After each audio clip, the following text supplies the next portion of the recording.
घमंडी दादी। अरे बिंदु, आज तुझे स्कूल जाने की जरूरत नहीं है, आज घर में बहुत काम है। लेकिन दादी, आज तो मेरे स्कूल में टेस्ट है। अरे एक दिन तो अगर स्कूल नहीं जाएगी तो ऐसे कौन सी तेरी कलेक्टर की पढ़ाई छूट जाएगी। वैसे भी मैं देख रही हूँ आजकल तू बड़ी ढीठ हो गई है। अपनी दादी की बातें सुनकर बिंदु नाराज हो जाती है।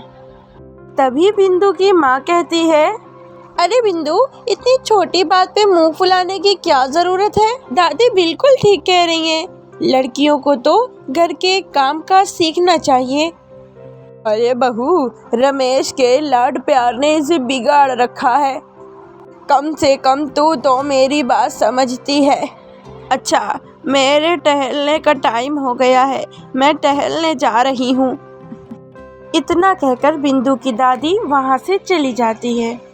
इसी तरह अक्सर बिंदु की दादी और उसकी माँ उसे घर के कामों में उलझाए रखते थे और स्कूल नहीं जाने देते थे।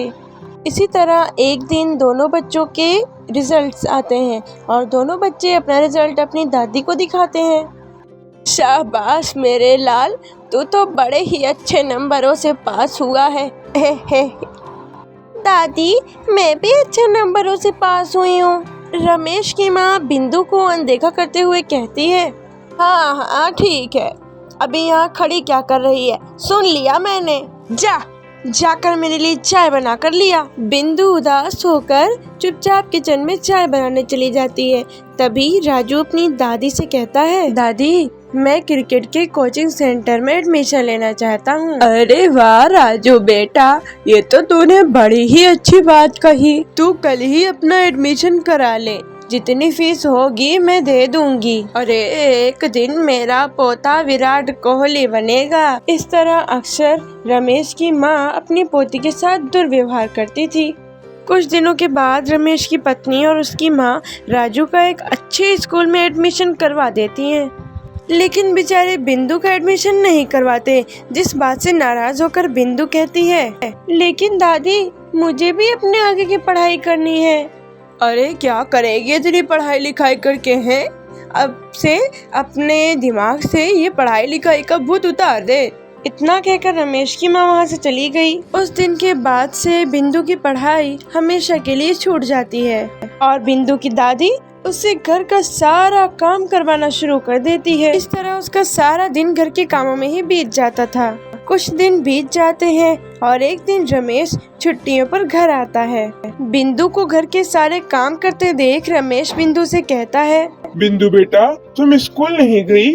पिताजी, दादी ने मेरा एडमिशन कराने से मना कर दिया है। वे कहती हैं घर पे रह के घर के काम करना सीखो। अपनी माँ का ये बर्ताव देख रमेश को बहुत गुस्सा आता है और वो अपनी माँ से कहता है, माँ, ये तुमने क्या किया? आगे की पढ़ाई के लिए तुमने बिंदु का एडमिशन स्कूल में क्यों नहीं करवाया? अरे बेटा, लड़की जात है, इतना पढ़ लिख कर क्या करेगी? वैसे भी शादी के बाद इसे तो घर के ही काम करने हैं ना।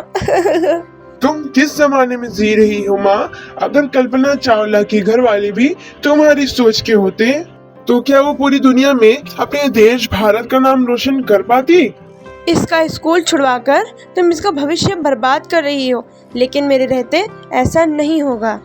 बिंदु बेटा, मैं कल ही तुम्हारा एक अच्छे स्कूल में एडमिशन करवा दूंगा। तुम जितना चाहे उतना पढ़ो। मेरे होते हुए तुम्हें किसी बात की चिंता करने की जरूरत नहीं।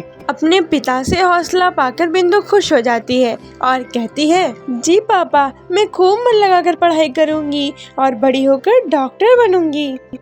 ये हुई ना बात। शाबाश मेरी बेटी। शिक्षा, लड़का हो या लड़की, हमें दोनों को आगे बढ़ने का मौका देना चाहिए।